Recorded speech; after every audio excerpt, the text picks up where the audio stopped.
President. Mr. President. Nice to see you all. Good to see you. Very good. Mr. President, can I jump right in if I may? Sure. Quick question. Good to see you. Great to see you. It's very noteworthy that under 4 years of President Trump, Vladimir Putin made no moves on any region, any country, anything he wants so dearly to bring back into the Soviet Union. Does his move and what's going on in Ukraine right now make it any more interesting for you, any more desires for you to run for president in 2024? I just think it's a shame what's going on. There was no reason for it. It shouldn't have happened. It would not have happened if our administration were in place. Not even close. He always had a feeling for Ukraine, but it would never have happened. Would have. What's happening today is so sad when you watch it, when you see what's going on now. Who knows where it's going? I mean, very brave people. The way they're fighting, it's an amazing thing. But this would never have happened. Already, thousands of people are dead. This would have never happened. And does it make you want to run for president anymore? I just want to do what's right for the country, and that's what we'll do. We'll do what's right for the country. At the right time, we'll let you know. And thank you for that question. I appreciate that question. You know, we also gave a lot of the javelins that you're hearing so much about. We gave those javelins when President Obama was giving sheets and pillows and I guess blankets. That didn't help too much, but we gave javelins, a lot of them too, and I guess that's helping a lot. Mr. President. Mr. President. Yeah, please go ahead. How are you? How are you? Nice to see you. Good. I have a question for you about one of your pals, one of your friends. Text messages were recently released from the January 6th committee sent by Sean Hannity on January 6th. In it, it appears that he's contradicting what you were trying to tell your staff that day, and at least text messages to one senior staffer. Do you still consider Hannity a friend and ally? Well, I don't know what messages you're talking about, but I think he's a great gentleman, a very talented person. Gets fantastic ratings, and certainly he speaks well of me. He agrees with what I'm saying, so I really don't know. I haven't seen him. Oh, I haven't seen him. No, I haven't heard about him or seen him.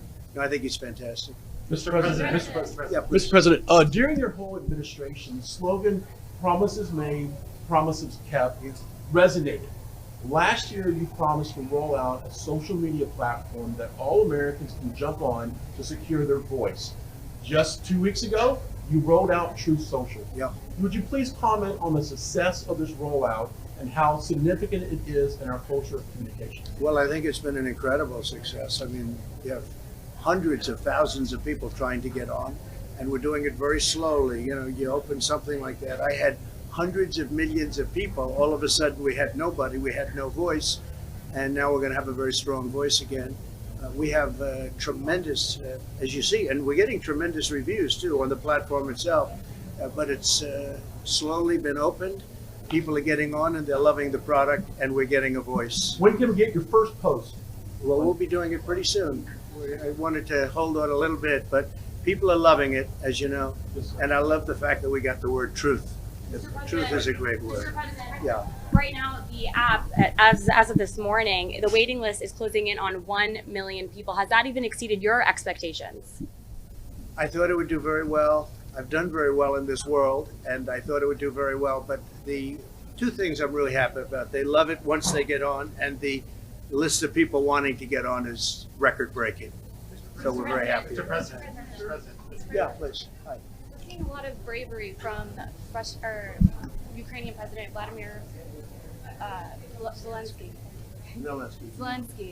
And, you know, he's not abandoning his people. He's staying and taking up arms with his countrymen. If you were in a similar situation as president, would you take up arms like Zelensky? Well, you know, you never know about bravery. Some people think they're brave and they're not brave, and other people don't think of themselves as very brave and they step up. You never know until you get tested. And he's being tested at the highest level, and so far he's really shown great leadership and great bravery. They say he was an actor or a comedian, and all of that's fine, but he is showing a lot of bravery so far, and hopefully we won't have to need that too much longer, because maybe things can end. This should not happen. This should never have happened. And Putin he said that he thinks that Putin will kill him. Do you think that's true? Well, that's what he thinks. I believe he does think that, and it's probably true, but he is showing great bravery, absolutely. Mr. President, the Department of Justice under your administration opened up basically a China espionage initiative. Now the Department of Justice has shut that down. What are your thoughts? Well, I'm surprised they did. We were very careful with that. And China, as you know, is a very big player, but it can be a very dangerous player in so many different ways, especially in that we had it very well shut down, and now they're opening it up. And I'm surprised to see that. I don't think we should be doing that, but that's what they want to do. That's what they want to do. I think it's a big mistake. Mr. President, are Yes. you confident in the election integrity measures that have been instituted by certain legislatures, and in Pennsylvania particularly? Are you concerned about this fall? Well, a lot of things are going on in Pennsylvania. As an example, many subpoenas are out, and they're seeing the kind of corruption that we've all seen, that I've seen. When you look at the ballot harvesting, that has been like hundreds of thousands of votes, and this is just now coming out. And we have it on tape. They have it on pings. A ping is now a modern-day fingerprint, and it's conclusive and it's determinative. But Pennsylvania, I know, as you know, over the last 3 or 4 months, they've become very active because they found out that, I believe they found out that it was a big scam in Pennsylvania, and it's been a scam in many other states too. Do you feel it's been fixed, sir? I don't know that they're fixing it. I think they're finding out what happened, more importantly right now, because you really have to find out what happened in order to properly fix it. And I think they have some very good leadership right now in Pennsylvania and I'm not talking about the governor, who doesn't want anything to do with it because he understood what happened. But we have some very good Republican leadership in Pennsylvania, and they're finding out tremendous things that took place during the 2020 presidential election. It was a scam what took place in Pennsylvania and other mostly swing states, probably other states also, but they focused on the swing states. Mr. President, how concerned are you that China might move on Taiwan based on what's happening right now with Ukraine? And are there also concerns that North Korea might be getting a little anxious as well to go back in and reunify? Well, we did very well with North Korea, as you remember. We were supposed to go to war with North Korea. We never came close. I got along with Kim Jong-un very well. We had a very good relationship. A lot of people say, oh, that's terrible that he had a relationship. Well, we had a very good relationship. We got along. And we didn't have nuclear holocaust. We didn't have, because he has a lot of nukes and a lot of different, we know exactly what he's got, and it's very substantial. He seems not to like President Biden very much, and we'll see what happens there. With China and others, I've been saying for a long while now that, look, I happen to think that the withdrawal, the way we withdrew from Afghanistan, was one of the most embarrassing moments in the history of our country. I actually think that if that didn't take place, you might not have what's happening in Ukraine right now. I think when Putin saw that and when President Xi of China witnessed that, I think he has a whole different design right now than he would have had before that. I think they looked at that and saw it grossly incompetent. Losing soldiers, leaving Americans behind, $75 to $85 billion worth of the best military equipment in the world, leaving that behind, having the military move first. I think it's one of the most embarrassing moments, and I really think that's a contributing factor to what's happening today in Ukraine, and I think it's going to also lead to a similar thing happening in Taiwan. They wanted to get the Olympics finished. The Olympics are now finished. Let's see what happens. You know, yesterday bombers flew over airspace. First time in many, many decades that's happened. That would have never again happened during my administration. And a lot of people, even the radical left, I saw Chuck Todd said the other day, how come, he was talking to Blinken or somebody, he said, how come this never happened in the 4 years that President Trump was there? That was a shocking question, and they were unable to answer that question. Someday I'll write a book and I'll tell you why it never happened, but it never happened. Mr. President, there's a very, very important question to be asked. What is the one sanction or the two sanctions that have not been implemented to stop Vladimir Putin that you would implement given a Trump presidency? Sanctions. Now you have to understand, sanctions are very expensive for our country also.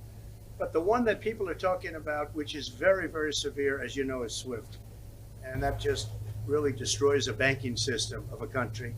It's a very big step, and we'll see whether or not that step is taken. But thousands of people, hundreds of thousands of people could die with this, and this could spread to other countries, and it could spread throughout the world. I mean, this could be a world war.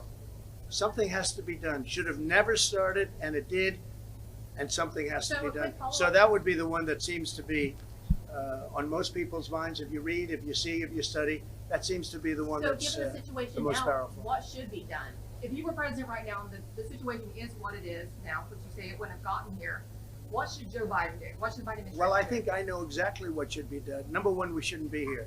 But on the assumption that we're here, and that's a big assumption, but it's happened, there are things that he should do. I would rather not tell him under this forum. I don't think it's appropriate to say that, but there are things he could do that would be very strong, very powerful, and I think would end it pretty quickly. But remember this, we are the greatest nuclear power. When I was in office, I had it rebuilt, modernized, and also rebuilt our military, also started Space Force, which has a lot to do with what we're talking about. But we're the greatest nuclear power. But Russia has an almost equal nuclear power. And China is 5 years behind, but they have very substantial nuclear power. We all have to be very careful. We're gonna have to leave it there. Thank you all. Thank you. God bless. Thank Hope you. the family's doing well. Hope the family's doing Thank you well. all very much. Thank you. I like you God people. bless. We love you too, Mr. President. Thank you. Let's go. The battery.